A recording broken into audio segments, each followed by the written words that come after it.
All right, so it's my pleasure to welcome you to the very last Saturday Physics for Everyone of 2019.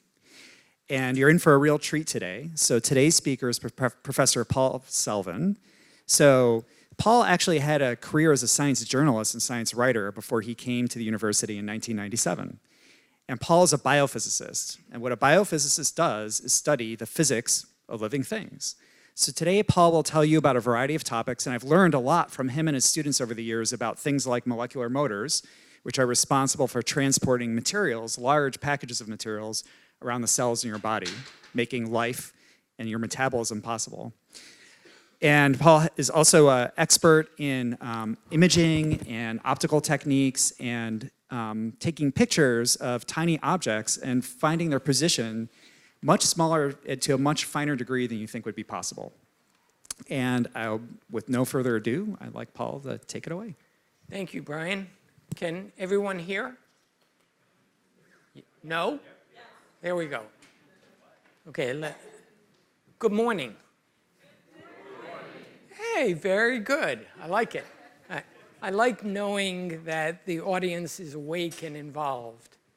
So if you have questions, there will be, I hope, a fair amount of time for them. So as Brian mentioned, I'm a physicist. That is, I got my PhD in physics, but for a long time, I've been interested in biological physics. And that is, what we're going to do is going to tell you about certain proteins. One of these proteins is called a molecular motor. It basically moves something in a cell from the place where it's born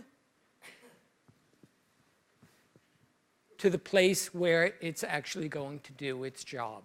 And we're going to understand exactly the mechanism of how it does this. Then we're going to turn to memory. And it may seem like those are two totally unrelated items, but in fact, they use a very similar technique, which I will discuss. Okay. Now, there's a big question is, what is a physicist doing in biology? And what I'd like to say is the technology that comes from it really matters. And that physicists can make a difference. And I'll give you some examples, aside from my own self, of how they have actually made a difference. Basically, what I do is I do basic research. What that means is I try to understand things. And the idea is that someday the information will be transferred to build machines and tests and so forth, which is actually quite useful. And I focus on biology because, hey, it's way cool. I mean, can you see the pictures? Really, they're great. And it's also important. And let me give you a personal example. So we're going to be serious for just a minute.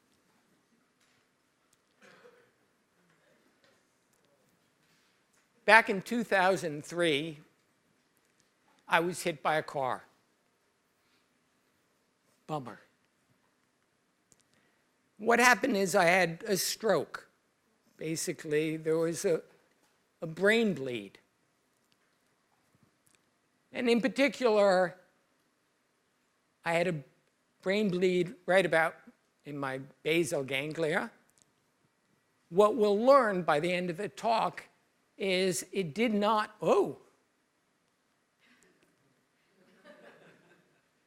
it did not affect my hippocampus, which is extremely important for short-term memory.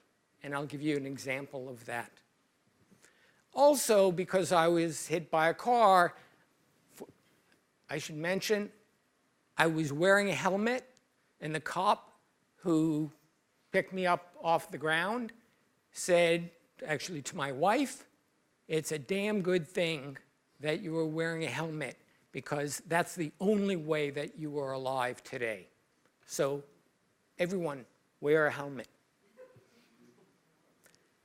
But nevertheless, even though I had a helmet, I bashed the front of it. I got basically a wicked concussion. What happened is they put me in a coma to reduce the brain swelling. This is all standard. I had a head injury, and they fixed it. Turns out I actually broke my neck, but in fact, there was no spine damage. And what happened is basically I only required a neck brace for 2 to 3 months. Major whiplash, as I said, due to the impact of the front of my brain. And this does have relevance. It has relevance because the front of your brain affects what is called your executive function. When I say I can't do math, Brian, close your eyes. I generally don't admit this to my colleagues, but it's true. I really can't do math. But in a very weird way, I can do biophysics. And so that's what I'm going to tell you about today. Yes? Can I do arithmetic? Yes, I can do arithmetic. You have to remember, as a graduate student, I was like, whoa. And, I took advanced quantum mechanics and, lots of math. And so, yes, I could really do math, and now I really can't do it, though I can do some. Okay. One thing, when I was in the hospital, they put me through an enormous number of tests. And in particular, they did what is called magnetic resonance imaging. And in fact, MRI imaging was invented by Paul Lauterberg in chemistry right across the street from here. MRI was discovered in 1947 by 2 physicists, and then he managed to advance the technique that he could actually show in imaging. And this is an example of a person who has a brain and has clearly some sort of tumor or whatnot. And the great thing about this technique is that you can look inside of a person without cutting them open. And the reason is you are all magnetic. How many people, by the way, have ever been in an MRI machine? Holy cow. Well, you can see that's why there are over 60 million MRIs done per year. And basically, this is a physicist or chemist who actually initially invented it. So let's take a minute, although this is not the field that I work in, let's just get a rough sense of how it works. As I said, you're all magnetic. That is, 70% of you are made up of water, H2O. And water is slightly magnetic. In particular, the hydrogen, or the hydrogen nucleus, namely which is a proton, is slightly magnetic. And in general, of course, there are at all different orientations, and so you don't really see much. And this is what it looks like. So that's not too useful. Can I have the first? I'm technologically illiterate. So can I have the camera? This camera. Okay, yeah. So this is like a little piece of water. If you put it in a strong enough magnetic field,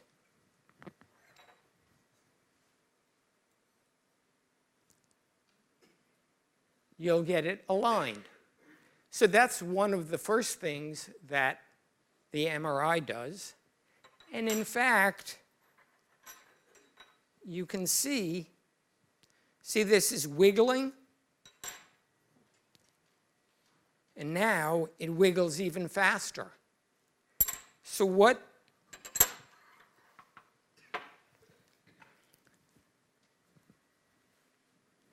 they do is they put you in a giant magnet, which tends to align your water molecules, making you slightly magnetic.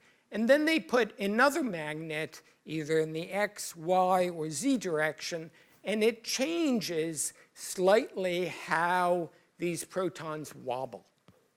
And from there,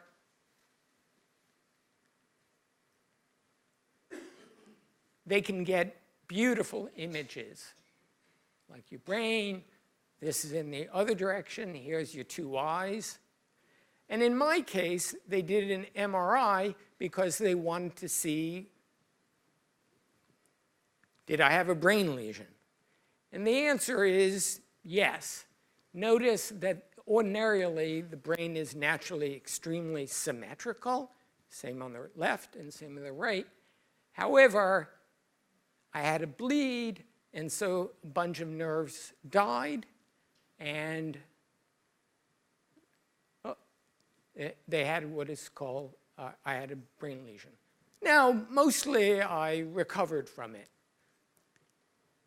You know, if you can tell, I walk with a slight limp, and I used to be right-handed, and now I have to be left-handed. And I see one person who's from the Champagne Ping Pong Club. I go there, and I play ping pong with my left hand. Okay, so why don't we start the talk? Okay. Physicists develop new, useful tools for understanding the physical universe. Biophysicists develop useful tools for understanding the physical universe of biology. They use lasers, which give you lots of colors. You often use microscopes because you're interested in seeing very small things. In fact, they can see something like a micron, that is like a meter, which is about a yard, and chop it up into 100 parts, that's a centimeter. Then you take the centimeter and you chop that up into another 1,000 parts, that's a micrometer. And in fact, to get a sense, your human hair is about 17 to 180 microns. So you can see a human hair pretty easily. However, the visible microscope is limited to how small you can see. How small you can see is called the diffraction limit, and I'll refer to that again. And in this talk, we're going to beat the diffraction limit by 10 to 100 times. And that will be really important for understanding how molecular motors move and how,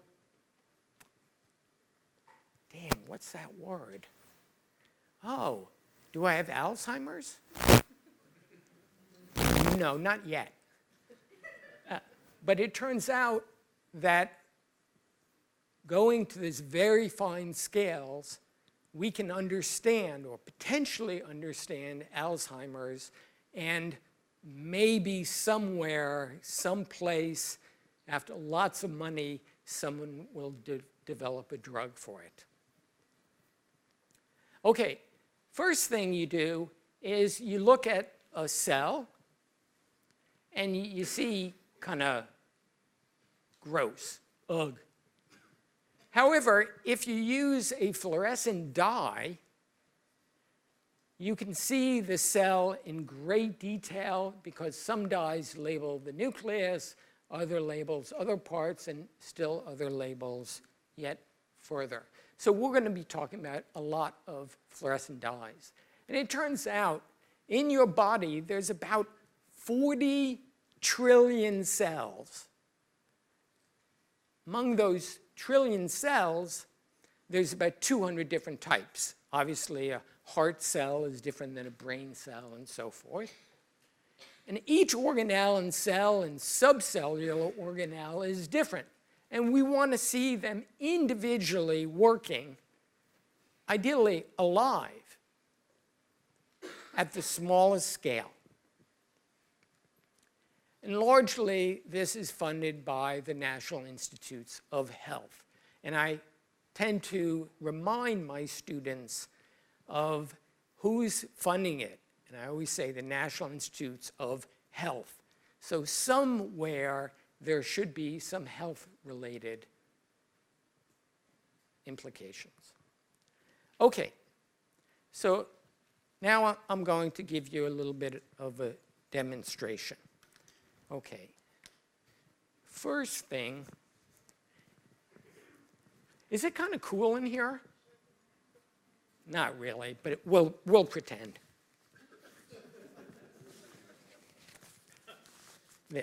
This is a wonderful bike jacket that my wife got for me. A lot of things don't fluoresce. That is, you shine light at them and they emit at a different color.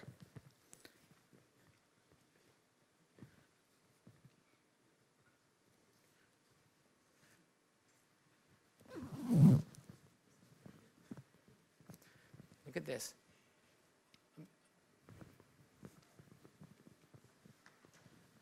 You see, this is what happens.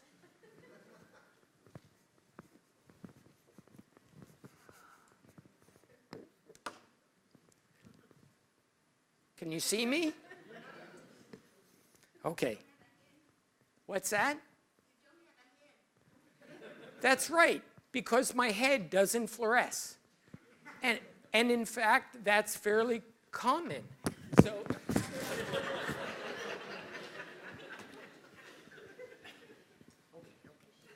turns out actually you can make an organism fluoresce, what is called the GFP, green fluorescent protein, and they've put them in monkeys and tobacco plants and so forth, and so they'll glow green. Your microphone fell.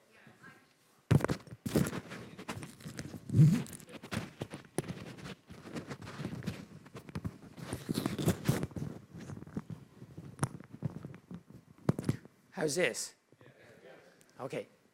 As I was saying, my brain, it isn't fluorescing, so it looks dark, but if it was transfused with what is called green fluorescent protein, it actually could be made fluorescent. Unfortunately, or whatever, there's not too many humans who have volunteered for this. Therefore, we pick monkeys and plants and so forth. Okay, but in this case, you can see, I hope, it seems like it's, whoa.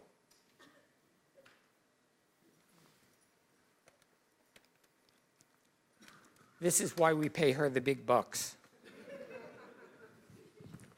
Okay, you can see that there are different fluorescing dyes, and you shine one wavelength of light, purple, and you can see a bunch of different colors.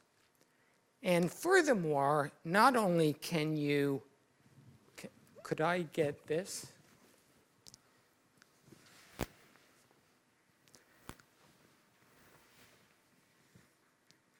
Not only can you see fluorescence,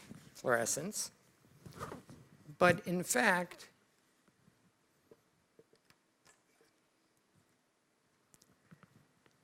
here's a dye. You see, yes, it's fluorescing. And now it's 10 times dilution of it, and it's still fluorescing. In fact, can you see this? Okay, that's another 10-fold dilution. And Whoop. Can you see this? Yeah? Okay, vaguely. And can you see this? No. Okay. Let me see if I can do it. Ta-da! Thank you. Thank you.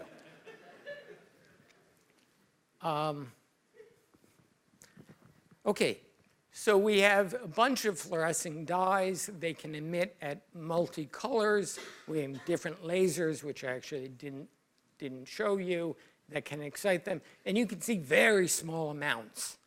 And in fact, you can see a single molecule of this. So we want to relate this to molecular motors. So let's look at a cell. A cell is essentially like a little city where things are born and they go to some place where they work and they're carried by little trucks. The little trucks are what we call molecular motors.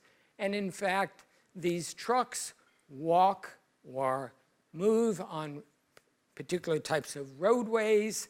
And there you have, this is a cell, for example, and you can see in the green is the roadways, and there are some motors which walk things away and others walk towards the nucleus.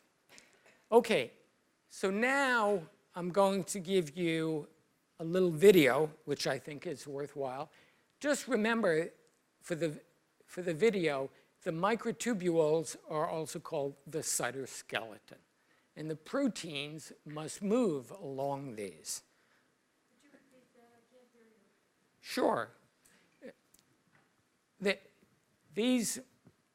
This is the cell over here, and there's lots of roadways to get it towards the nucleus or away from the nucleus.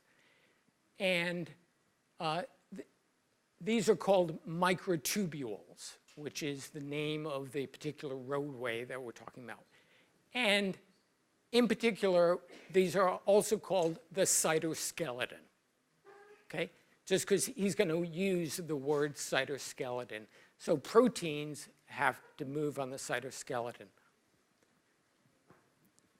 And he's going to be talking about a nerve cell, but as you'll see,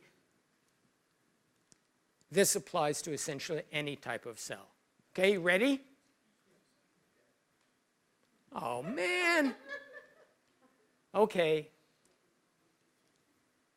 Just hold on for a minute. I hope I didn't. Okay. So what is a molecular motor? It's like these trucks. The molecular motor, for example, a kinesin is one of them, walks on the roadway called microtubule. And amazingly enough, it's like a human being on the miniature scale. It has two legs which come together, and up here is where it takes some other protein which it's carrying. And what we're going to do is we're going to watch it move. And in particular, does it walk like you and me, that is sort of a hand over hand, or does it slide?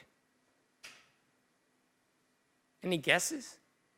You have 50-50 chance of being right. Okay, walks, raise your hand. Slides? Oh, good, good. It's about 50-50. Okay, the way it works is it moves by getting some gasoline. In the case of a cell, the gasoline is called ATP. ATP comes here and binds, and then it moves or it slides. Okay? And in fact, it's been nice knowing you. My wife is a little nervous.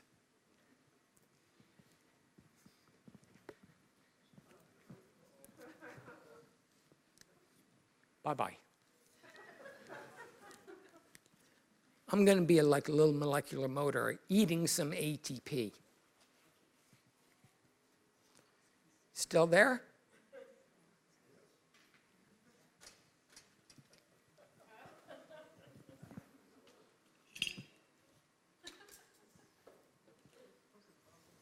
Okay.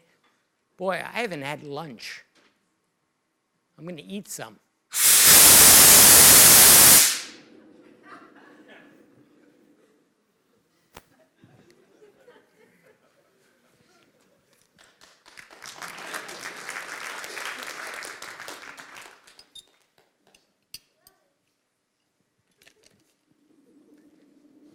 So she'll make sure that you don't get it to do it.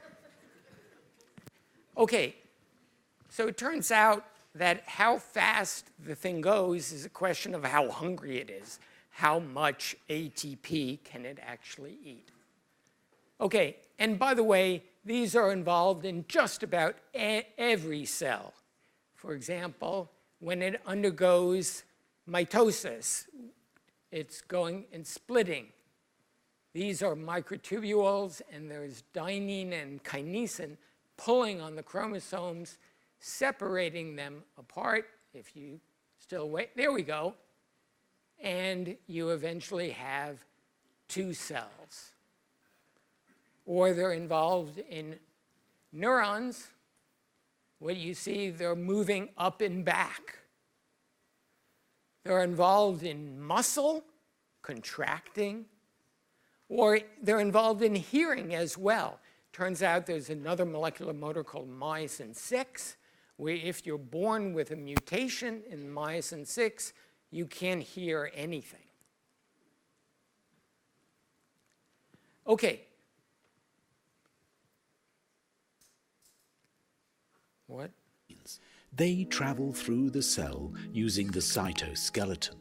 If you would compare a nerve cell with a city, the cytoskeleton inside the cell would be the roads, and the traveling proteins would be the traffic. These materials are towed by motors along the roads. And just as in real life, there are different kinds of motors and different kinds of roads. John's sole purpose in life is to deliver his cargo to a specific place in This the is the guy axis. we care about.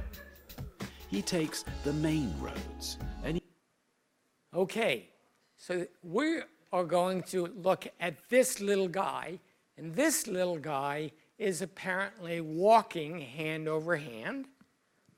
And also, the question is, how big of a step does he take? Does he take a real little step? Or does he take a big step?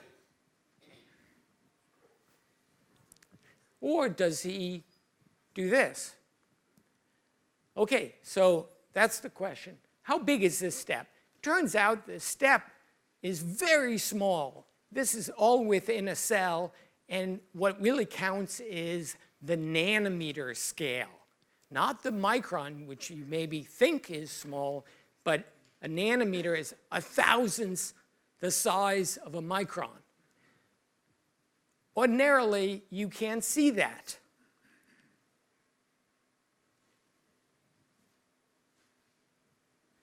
But if you can add a fluorescent molecule, you also can't see it, because the fluorescent molecule, well, let's see.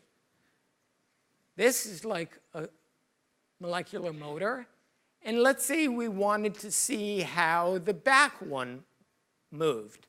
So we would tag it with a little tiny dye that's on the order of a nanometer in size.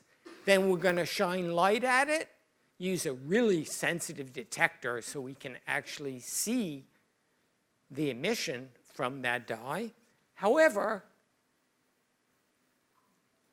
it's huge. What happens is that nanometer size thing spreads out the fluorescence such that, this is the diffraction limit, that it's really huge. And that's a problem. So we overcame this problem. And the way we did it is by analogy. We have this mountain, a single mountain. Where is this from? Anybody know? Oh, it's a very distinctive mountain. No? No one. Has anybody been out west? In Oregon. Crater Lake. There we go. Let's.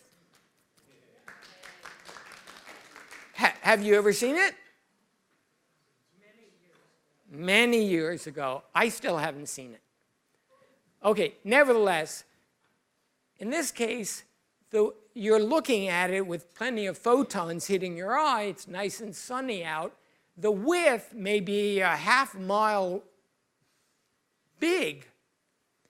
Nevertheless, you can locate the center extremely accurately. You can locate it to within a foot or something like that. That's exactly the analogy that we do. In particular, this over here is X and Y, and above is photon numbers, the intensity of the light. This is from a single dye molecule, single fluorescent molecule. The width is equal to 250 nanometers, or a fraction of a micron. That's the standard so-called diffraction limit. But if we have enough photons, we can determine where the center is much more accurately. In fact, we can determine it to about 1.3 nanometers. So now, if the rear leg is moving greater than 1.3 nanometers, we feed it some ATP, we can see it. Okay? So let's see it. Who is this? Raise your hand if you know who she is. That few? Brian quickly raises his hand. This is Fiona. Who is Fiona? She was in, oh, go ahead. She's from Shrek. What you probably didn't know is that Fiona is an acronym. It stands for Fluorescence Imaging with 1 nanometer accuracy. And this is exactly the idea, that you can determine where something is to like 1 nanometer in fairly fast.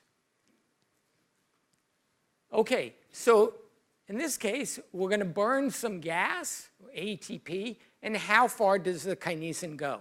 First, we're going to put a fluorophore on the cargo right about here.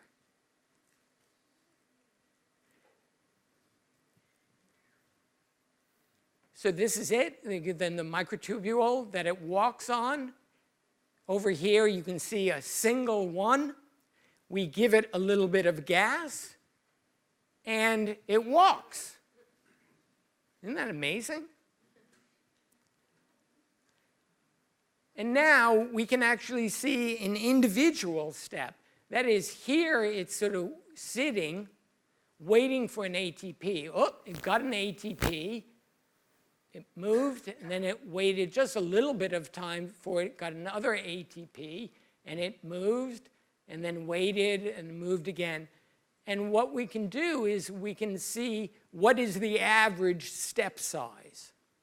And the average step size is 8.4 nanometers, where ordinarily using light, you'd have trouble seeing anything less than 250 nanometers. So that's really good. And in fact, a few years after I did this work and other people did more, it won a Nobel Prize.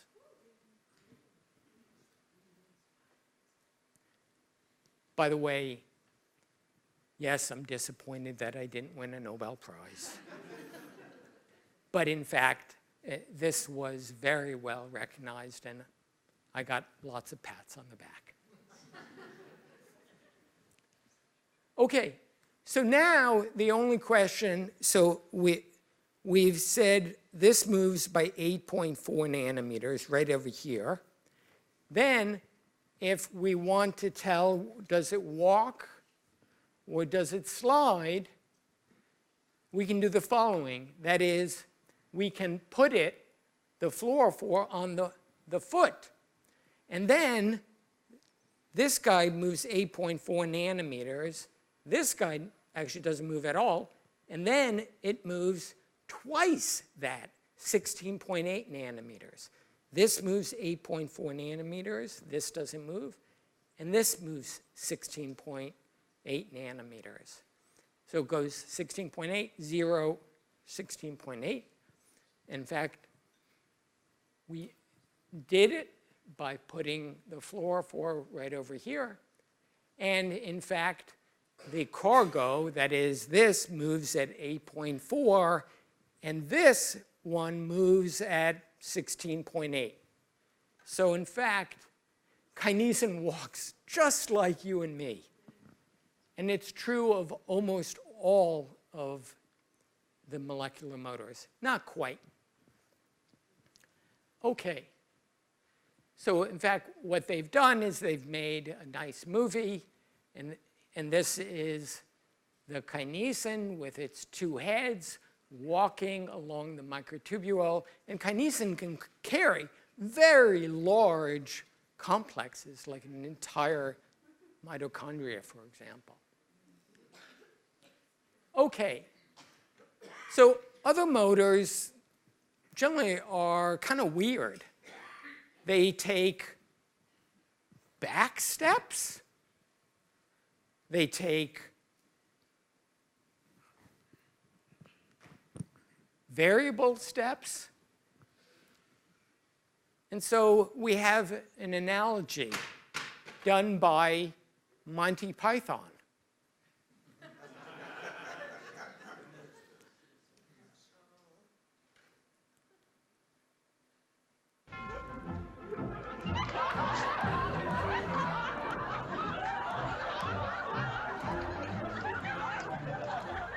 Takes backward steps, takes big steps.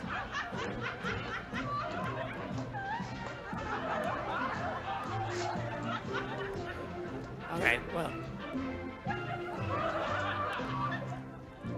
Okay. So now we're actually going to change the topic to what memory looks like.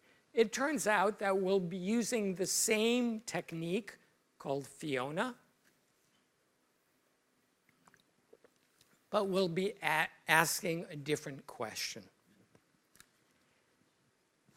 For just a couple of minutes, maybe 2 minutes, I'll take any questions about molecular motors. I mean, we can talk about it afterwards, but if there's something really burning in your brain, yes?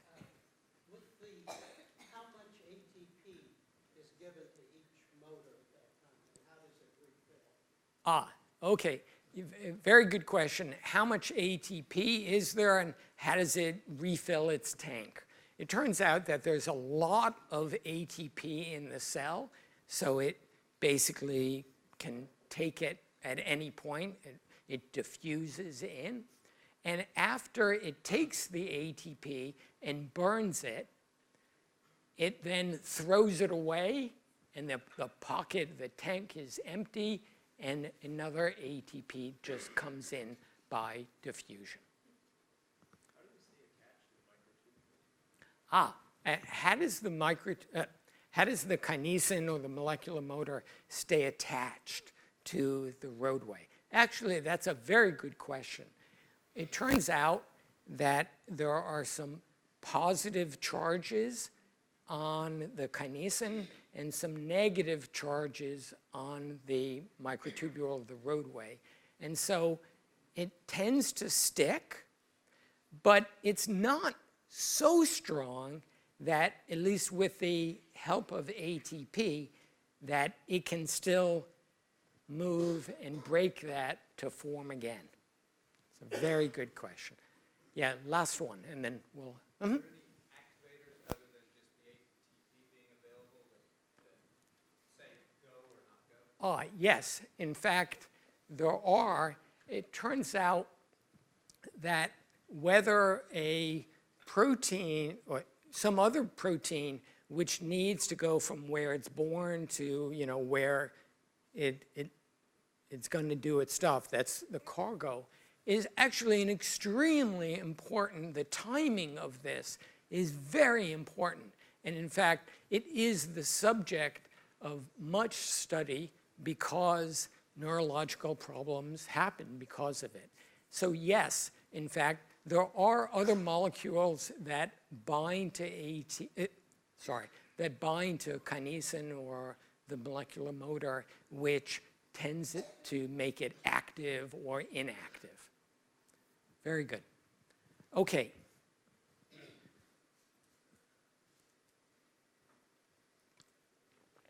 Okay. I see the time for sure will be finished for sure 15 minutes or less. Okay, talking about memory. You have your brain. That's where your memory is. You also have, remember I said you have two hippocampi, about here and about here. And fortunately, my hippocampi is still good. Although, I have to admit, when I'm talking with my wife, and she said, don't you remember I just told you to take out the garbage? And like, oh my gosh, I must have lost my hippocampi. Okay, in general, it's very difficult to look at your hippocampi or mine. So what we do is we go and look at a very small rodent? I don't know, a mouse or a rat. And in your brain, over here, you have 100 billion nerve cells. I mean, think about that, 100 billion nerve cells. Memory is simply a series of proteins and some neurons. There are lots of proteins and lots of neurons and lots of proteins, and only some are active. Which ones are active? It turns out that among these 100 billion, you have one, and it connects to another nerve cell via a synapse. And typically, there are in fact, one neuron which interacts with like 1,000 or 10,000 other neurons. So typically, instead of having 100 billion neurons, you have like 100 trillion synapses. And it turns out that synapses are what is believed to be the source of memory.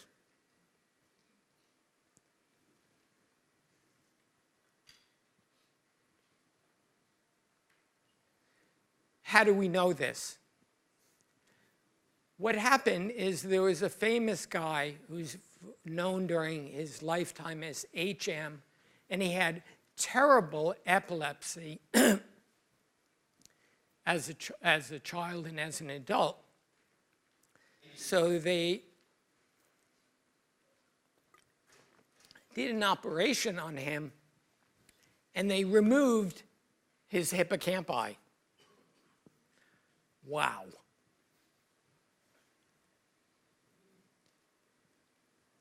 afterwards, he would go into someone's office or whatever, say, "Hi, I'm Henry. Hi, I'm Paul." Then the person would go away. Not long, for maybe a minute. And they would come back. And he'd say, "Hi, I'm Henry. Hi, I'm Paul." He had zero short-term memory.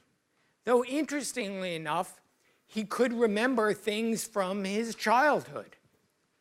So for this reason, people tend to focus on hippocampi as the source of short-term memory.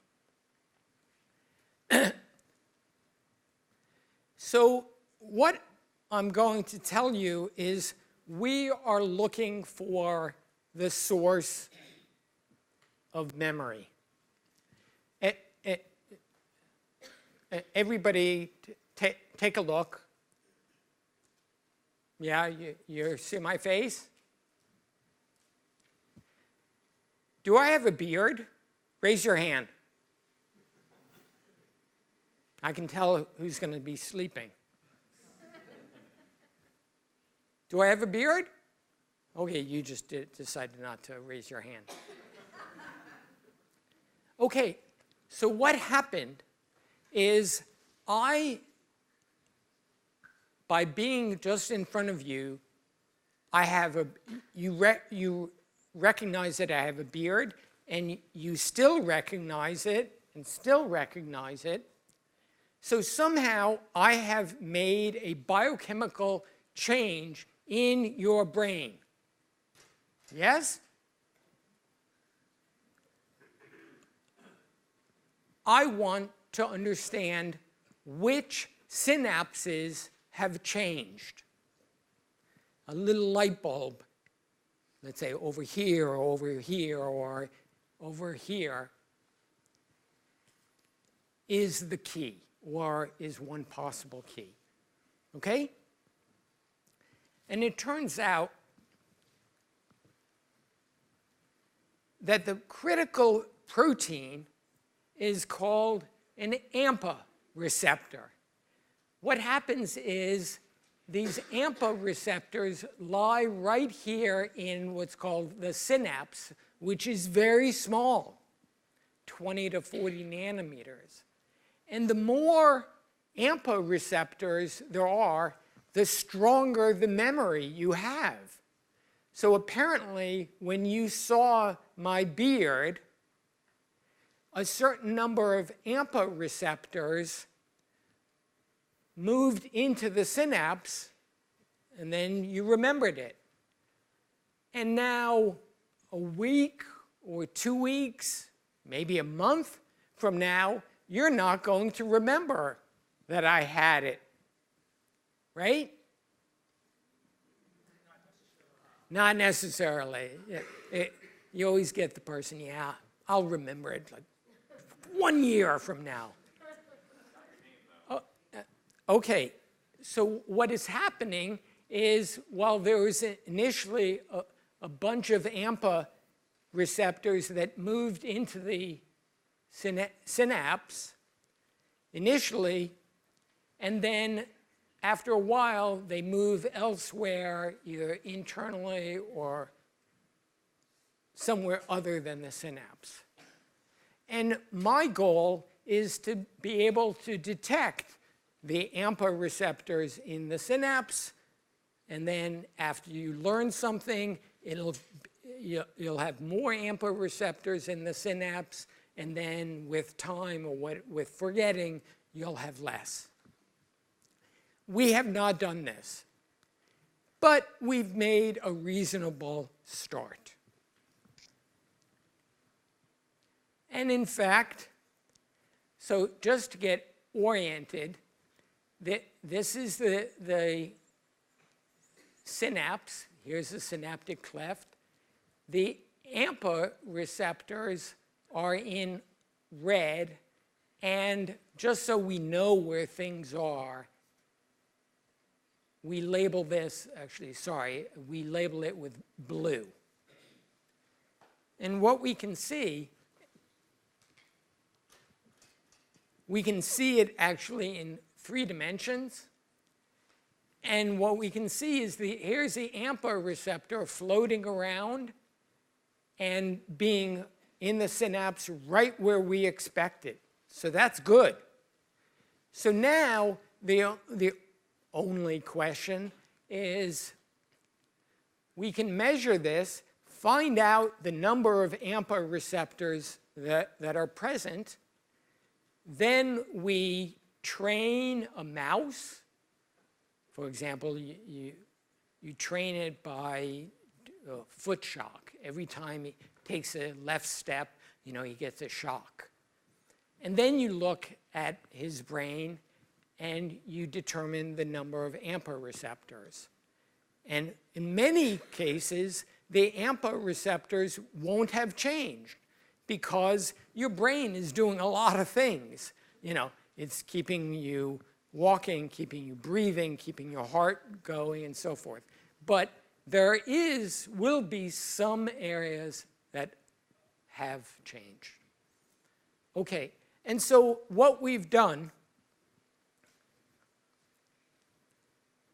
is we've done an initial experiment. That is, how many AMPA receptors are there initially and after some learning.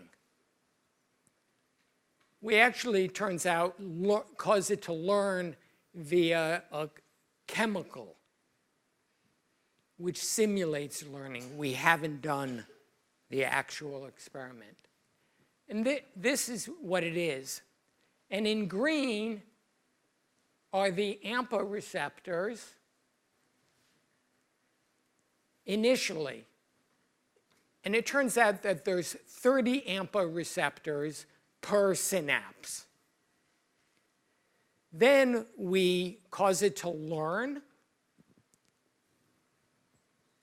And after learning, there's 39 synapses. So this is a simple case of the nerve cell has learned. And apparently it increases the number of AMPA receptors by 25%. Now again, this was all done with a simulated learning. That is, we need to do it on real learning so we can see some are activated and others are not. Okay, and thank you very much for your time.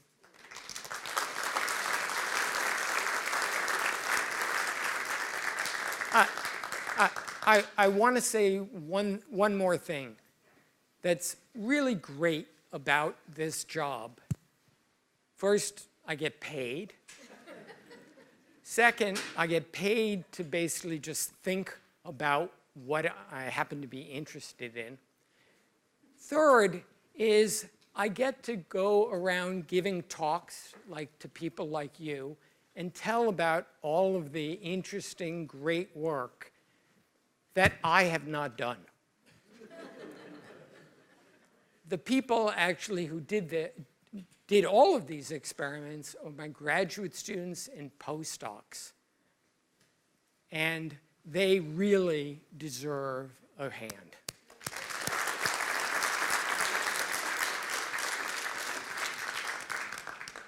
Okay, Brian. I can help with questions. I think one other thing we should do is thank Erica Smith, who helped set up all the demos today. In fact, thank you. Erica's a physicist in our department, and she supports the education mission by doing important work like this. So who has a question for Paul? Yes. Would you theorize that improving memory due to Alzheimer's or just wanting to learn more, remember more things would be a function of increasing the number of those receptors or increasing the tenacity of them in the synapse? Or? Yeah, the question is, how might a drug work that you say you had Alzheimer's and then Would it bring back the AMPA receptors at a particular synapse? Probably the answer is an early form of Alzheimer's, when the nerve cells are not destroyed, you can potentially give a drug or something which will bring back the number of AMPA receptors. I'm not sure that it would cause you to remember the things that you had forgotten due to the Alzheimer's, but it would give you the ability to learn again. However, in later stages of Alzheimer's, there's serious degradation. That is, the entire nerve cell is dead. And that will be much more difficult to deal with. Yes? Is there any difference in the secretion of AMPA with flashbulb memories? Is there any difference of AMPA for old memories? With flashbulb memories, or the very... Yeah. The question is, what about different types of memories? I was talking about short-term memories that they're in the hippocampi because of HM's, unfortunate history, which gives us a lot of information. Clearly, the memories that you have long-term or medium-term are elsewhere. And though likely there are AMPA receptors, there are in other parts of your brain. Here, okay, I'll get to you in just a second, okay? What happens when you go to sleep at night? There are certain things that happen to you during the day that made some impression. When you go to sleep, your body is working such that it's transferring that memory from your hippocampus into the cortex. And then it becomes longer term. How it becomes a memory that lasts forever is another question. Yes?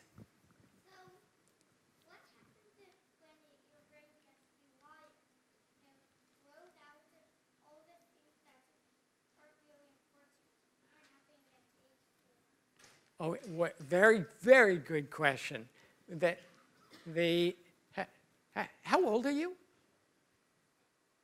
10? 6? Wow. 7? Wow.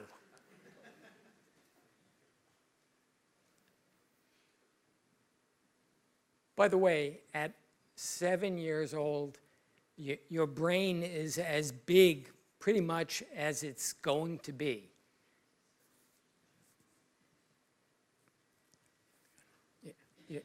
You were so cute, I just forgot about... I think the question was, how do you get the things out of your brain, the memories that aren't important, and forget things, right? Yeah. I don't know. It is the bottom line. Apparently, when I go to sleep tonight, the chances are I'll actually remember you. But the chances are I won't really particularly remember this chair. How that happens, I have no idea.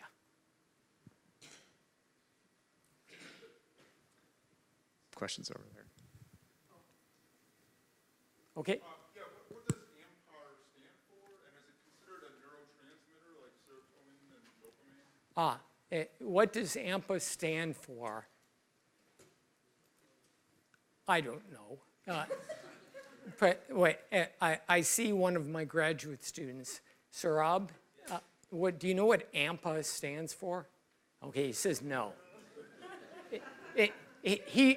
He works on molecular motors, so it's okay that he doesn't. It's a fancy name.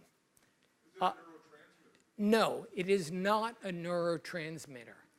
What it does is the neurotransmitter is a small molecule which activates the AMPA receptor. It turns out that is called glutamate. And so your brain basically works on glutamate, which is actually a really simple single amino acid. And when it has a lot of glutamate, it activates a AMPA receptor. And there are other receptors that deal with dopamine or serotonin, and those are like GABA receptors, which do its own thing. Yes? Is AMPA only found in the brain? No, it's not. It's also found in your spinal cord. Yes? So if the activator is glutamate, is this monosodium glutamate that you get in your Chinese food? Yes. So then the next question, should you all go out for some Chinese food? And, What I was thinking. yeah, probably not. Yes. Short-term memory, not so great. The thing that you're talking about that has the giant ball of cargo, has the 2 feet, goes down the highway. What happens to the feet, or they gotta get a flat tire? Does it stop? If it does stop, what's the repercussions of that ball not getting to where it's supposed to go? Okay, what is the repercussions about kinesin or whatever it is failing to do its thing? In fact, if it's a particular type of kinesin which is involved in your heart, you're in trouble. Seriously. And there are drugs that they are given to people to make those work again. It turns out that actually one related question is, let's say kinesin, it takes a motor, it takes some protein from where it's born and then goes to where it wants to be, then lets go of the motor. Then the question is, what happens to that kinesin? And it turns out that there are 2 things that can happen. One is it gets degraded, so it's only a one-way trip. The other is that it folds up and gets carried back by another motor called dynein, and then to be active again. Okay, yes? Okay, several years ago, I was in a study in Chicago. They were looking to see if they could increase the size of the campus. Oh, I'm sorry, say it again? I was in a study in Chicago, and they were looking to see if they could increase the size of the hippocampus. Okay. So, if you felt very strongly about something, but you had to take the opposite point of view, then you would have to debate this with somebody. In other words, you're completely opposites. Okay, we did a lot of those. But another thing we did was whatever you normally do it differently. For example, if your dominant hand is right, try brushing your teeth with the left. First, you darn near missed your teeth. But just a lot of different things that really got us thinking. Are there any more, do you know of any more studies of brain things like that? I don't, although I can imagine that there are in fact quite a few of them. Also, my guess is they're not focused on exactly what the hippocampi are doing. That it's a result that it has to do with, the different brain parts and so forth. Memory is a very complicated subject. We happen to study short-term memory because it's reasonably controlled. It turns out we are actually studying long-term memory as well, though that's subject for another talk. Yes? How exactly does double firing synapses work? Like say like you're studying for physics test, and like as you write down the formula for something, you say the formula out loud. Like how exactly does that work? How is that better than just than not saying it at all?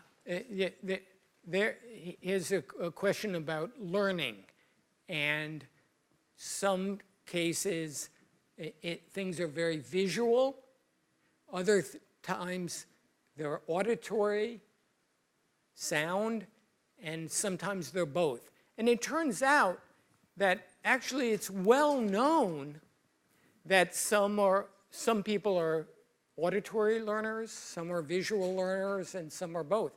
In fact, when I give a lecture, I almost always put a picture up for the visual, and then I say it for the auditory people, which you have is unclear.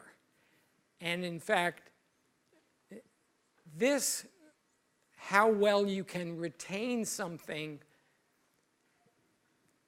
is tricky. And I don't know. Yes? Are you aware how motor proteins are made to avoid running into each other? That's a great question. The question is, how do motor proteins avoid roadblocks or getting stopped? It turns out that is actually very active research. In fact, Saurabh, who didn't know the answer to what the AMPA receptor is, he does know the answer to this question as to how to get around roadways, detours. In fact, he just published a paper on this. I'll give you the citation later. Probably what happens is it's going down with the cargo is attached via one kinesin, and then it hits a roadblock, and then it backs up with another type of motor that's called dynein, and it turns out that when it's going forward, it tends to be, like this. It tends to walk right very straight. Where it turns out with dynein, it is kind of like a little bit of a drunken sailor. It's like, and it tends to sort of, what's that? Tend to rotate. And then it's rotated, and then it switches back to kinesin, and then goes on, but it goes to the side of the detour. That's probably one mechanism. Another mechanism is it goes and it just blasts away the detour. Yes? What's the actual transfer speed? What is the actual transfer speed? Very good question. It turns out the kinesin goes about a micron a second. And so the typical cell is maybe 20 microns across. So it can go the entire length of the cell in like 20 seconds, which is really, it's pretty amazing. Okay, any last question? Then we have to wrap up. And What future research possibilities or applications are you most excited about next? The question is what future applications and future research and applications gets me most excited. Well, first, I'm planning on using this technique to study various Alzheimer's things.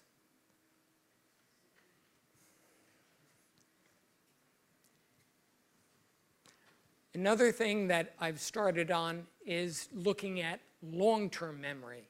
How you can have an incident when you're like 5 or 6 and still remember it your entire life.